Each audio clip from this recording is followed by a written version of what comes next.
कर्नाटका में कल हुए 25 एमएलसी सीटों के इंतखाबात में तकरीबन 99% वोटिंग की खबर है, जबकि इसके वोटों की गिनती 14 दिसंबर को की जाएगी।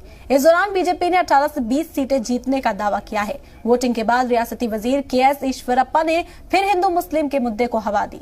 आबादी कंट्रोल कानून को जरूरी बताते हुए उन्होंने कहा कि रियासत के जिम्मेदारान हिंदुओं की कम होती आबादी को नजर में रखते हुए बीजेपी की जीत यकीनी बना रहे हैं। हालांकि कांग्रेस का कहना है कि बीजेपी के पास नफरत फैलाने के अलावा कोई काम नहीं, जबकि रियासत की आवाम कोरोना सैलाब के बाद जद्दोजहद कर रही है। बता दें कि 25 सीटों पर होने वाले इंतखाबात में कुल 90 उम्मीदवार मैदान में थे, जिसमें 20 उम्मीदवार कांग्रेस और बीजेपी के थे, जबकि जेडीएस के 6 सीटों पर उम्मीदवार उतारे थे। 33 उम्मीदवार आजाद या छोटी पार्टियों की तरफ से मैदान में थे, लेकिन इन सभी में महज एक खातून उम्मीदवार रही। और इस खबर पर तफसीली बातचीत करने के लिए हमारे नुमाइंदा शाहिद काजी इस वक्त हमारे साथ जुड़कर उनका रुख करते हैं। शायद एमएलसी सीटों पर इंतखाबात हुए, 99% वोटिंग दर्ज की गई और बीजेपी साफ दावा कर रही है कि इस बार जीत बीजेपी की होगी। जी रम, देखिए तकरीबन 25 सीटों पे जो है ये इलेक्शन हुआ था, जिसमें कांग्रेस और बीजेपी ने 20 सीटों पे जो है मुकाबला उम्मीदवारों को उतारा है और साथ ही साथ जो है 6 सीटों पर जेडीएस ने अपने उम्मीदवारों को उतारा है।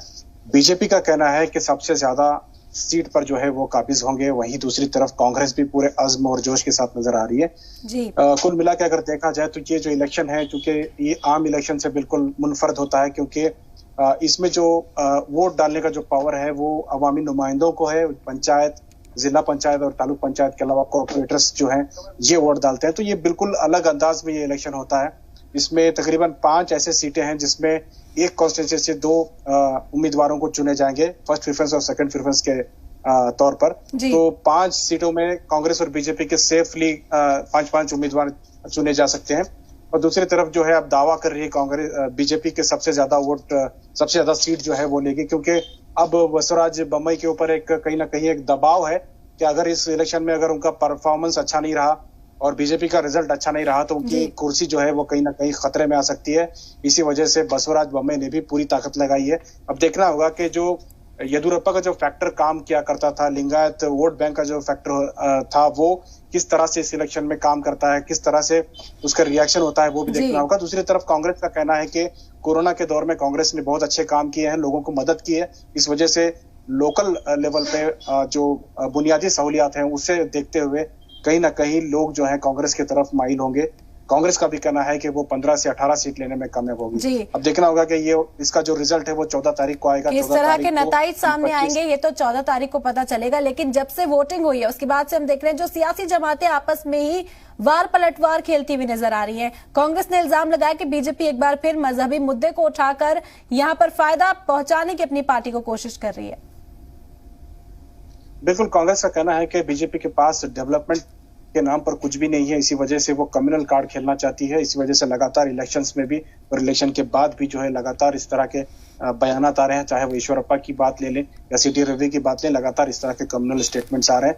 लेकिन बीजेपी कहीं ना कहीं पूरा अज़्म है। बीजेपी का कहना है कि रियासत में उनका असर और रसूख है, लिंगायत वोट बैंक उनके साथ में है और कहीं ना कहीं वो इस बार कामयाब होंगे, 25 में से 18 सीट लेने में कामयाब होंगे।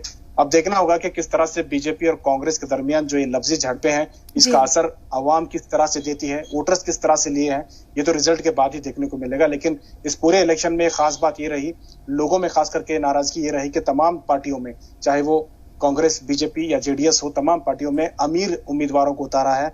और साथ ही साथ इस पूरे इलेक्शन में पैसों के लेन देन की खबरें बहुत ज्यादा रही हैं। इस वजह से कहीं ना कहीं आम लोगों में एक नाराजगी है कि क्या अवामी नुमाइंदे भी पैसे लेकर वोट डालते हैं। इस मामले में जो है लगातार आवाजें उठ रही हैं। आज मुकामी समाजी कारकुन आलम पाशा ने भी एक प्रेस कॉन्फ्रेंस करके ये इल्जाम लगाया है कि तमाम पार्टियों ने पैसों की लेन देन की है, इस पूरे इलेक्शन की जांच होनी चाहिए। और उन्होंने एक शिकायत लोकायुक्त में भी दर्ज की और इलेक्शन कमीशन को भी दर्ज की है। तो इस तरह से लोगों में एक नाराजगी हमें देखने को मिल रही है कि इलेक्शन इतना महंगा है और पैसों के लेके ही ये सारा इलेक्शन है। तो आम लोग किस तरह से सियासत में आ सकते हैं, किस तरह से आगे आने वाले दिनों में जमहूरियत को बचाया जा सकता है अगर पूरा मामला पैसों से ही रहेगा। तो कुल मिलाकर देखना पड़ेगा कि कांग्रेस और बीजेपी के तो जो ये वार पलटवार है कांग्रेस बीजेपी का, ये तो चलता रहेगा। लेकिन नतीजे क्या आते हैं 14 दिसंबर को सबके सामने आ जाएगा। बहुत बहुत शुक्रिया शायद तमाम मालूमात हम तक पहुंचाने के लिए आपका।